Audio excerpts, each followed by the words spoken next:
Hello guys, welcome to today's Topic TV. Magandang araw po sa lahat. Isa po itong mahalagang paalala para sa lahat ng may-ari ng tindahan at mga empleyado. Sa kuhang video mula sa CCTV ng isang bake shop, makikita ang isang lalaki na nagpanggap na magde-deliver ng cups at ribbons. Sa umpisa ng video, tinanong niya ang staff kung naroon daw ba ang may-ari ng tindahan. Sumagot ang tindera na wala ang may-ari sa mga oras na iyon. Sinabi ng lalaki na siya raw ay magde-deliver ng cups at ribbons at dala na raw niya ang order ng shop. Tinanong pa niya kung makakapunta pa raw ang may-ari, ngunit sinabi ng staff na hindi na ito makakapunta sa ganitong oras. Dahil dito, sinabi ng lalaki na tatawagan na lamang daw niya ang may-ari. Maayos na sumagot ang staff at sinabi na mas mabuti nga raw kung tawagan na lang ang may-ari at siya naman ay magme-message muna sa kanyang amo para sa confirmation. Habang naghihintay, nagchika-chika pa ang lalaki sa staff na tila sinusubukan nitong paluwagin ang loob ng tindera upang hindi siya pagdudahan. Hindi naman po masyado. Opo, sanay na po. Hindi po, okay lang po. Tinanong pa nito ang pangalan ng staff at kung mag-isa lang daw ba siyang bantay ng store sa oras na iyon. Makalipas ang ilang sandali, kunwari ay may kausap na sa telepono ang lalaki at ipinapakita pa niya sa staff na ang kausap daw niya ay ang may-ari ng shop. Ayon sa lalaki, dala na raw niya ang order ngunit sinabi raw ng may-ari na hindi muna ito kukunin at ang balanse na lamang daw ang babayaran muna. Eh, ma'am, ano po na yung Johanna. Johanna. Hindi niyo po ito. Opo, dala ko na yung order. Sorry.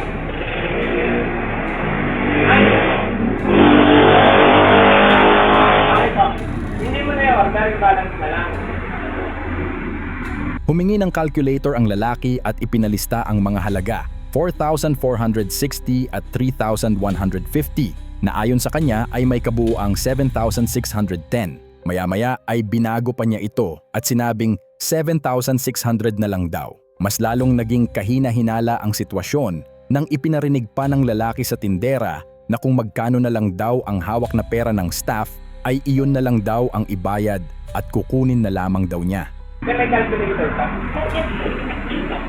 4460 4460 4460 plus 3150 plus 3150. Bali yung kulang niya po eh 76 na lang. Kasi patulat ako. Pag kulang yung babalan, akong magkano lang dito. Sige po, sabihin ko na lang po kay ate. Ano po? Okay po, patayin na lang po sa abala. Okay po, patayin po. Palagay na lang ako. Yung 716 na. 716. So, kung sunod na daw yung order, yung balance na lang daw muna. Paano isa po yung balance? Bali 76 na lang. Pag kulang daw yung pambayad, balikan ko na lang daw yung kulang kung magkano na daw yung ito. Okay. Tapos hindi na daw tumawag, may pakilala na lang tapos.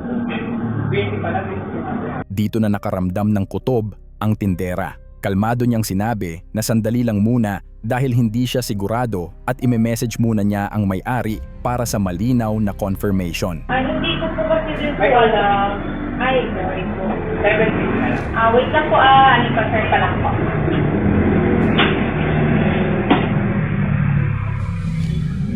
Nang mapansin ng lalaki na nakachat na ang staff sa may-ari, bigla itong nag-iba ng tono. Nagdahilan na lamang ang lalaki at sinabing babalik na lang daw siya at may pupuntahan lamang daw sa kabila.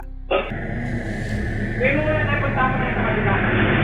Po? Wait mo muna pupunta ako lang sa kabila. Wait, ano po name niyo po ulit? Name niyo po ulit. Dahil, Gayunpaman, pinilit pa rin niya ang tindera at sinabing baka pwede nang ibigay ang pera dahil nagmamadali siya at naghahabol ng oras. Makikitang naging demanding na ang lalaki sa puntong ito. yung kamano tayo, nag-aabili kasi ako ng oras. Sige, pag-chat ko na lang po.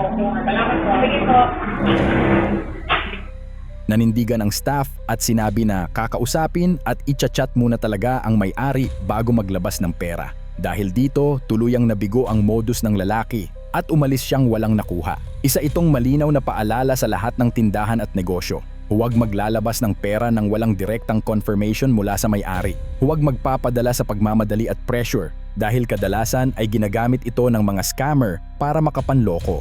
Mas mabuti nang mag-double check kaysa magsisi sa huli. I-share po natin ang video na ito para mas marami ang maging aware at maiwasan ang ganitong klaseng panlilinlang. Mag-ingat po tayong lahat. Isa na namang paalala ito para sa publiko matapos ang isang insidente ng pananalisi na naganap sa Maranding, Lala, Lanao del Norte. Sa kuhang video ng CCTV, makikita ang isang pickup driver na nakaupo lamang sa loob ng kanyang sasakyan. Habang abala siya, nilapitan siya ng 3 katao, kabilang ang isang babae. Isa sa mga lalaki ang lumapit sa driver at kinausap ito. May itinuturo umano ang lalaki sa likod ng sasakyan, dahilan upang agad namang bumaba ang driver upang tingnan kung ano ang tinutukoy. Habang abala ang driver sa pakikipag-usap, sinamantala ng isa pang lalaki ang pagkakataon. Pasimple itong lumapit sa sasakyan at mabilis na kinuha ang bag na nasa loob. Makalipas ang ilang sandali, nang mapansin ng lalaking kausap ng driver na nakuha na ng kanyang kasamahan ang bag, agad na rin siyang umalis sa lugar. Ang babae ay sumunod din at mabilis na naglakad palayo kasama ang 2 lalaki.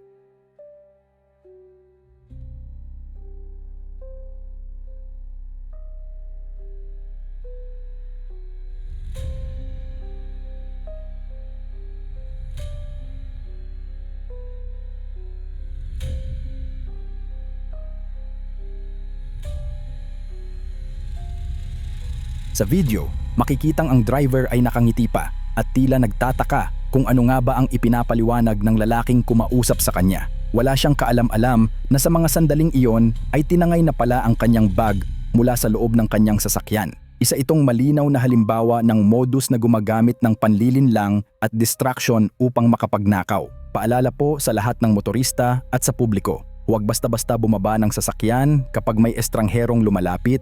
Siguraduhing nakalock ang sasakyan at huwag mag-iiwan ng mahahalagang gamit sa loob kahit sandali lamang.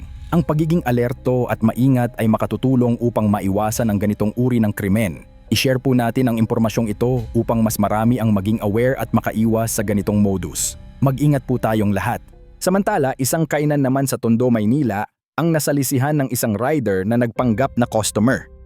Umorder pa umano ang lalaki ng marami at sabay nililito pa ang tindera. Pero kinalaunan taktika lang pala niya ito para abalahin ang mga staff dahil ang talagang pakay pala niya ay nakawin ang tablet ng tindahan. Halos maubos na rin ang pasensya ng may-ari ng tindahan dahil sa dami daw ng nagnanakaw sa tindahan niya na gusto atang ubusin ang gamit niya. Kaya kung sino man ang nakakakilala sa taong ito ay ipagbigay alam agad sa kinauukulan.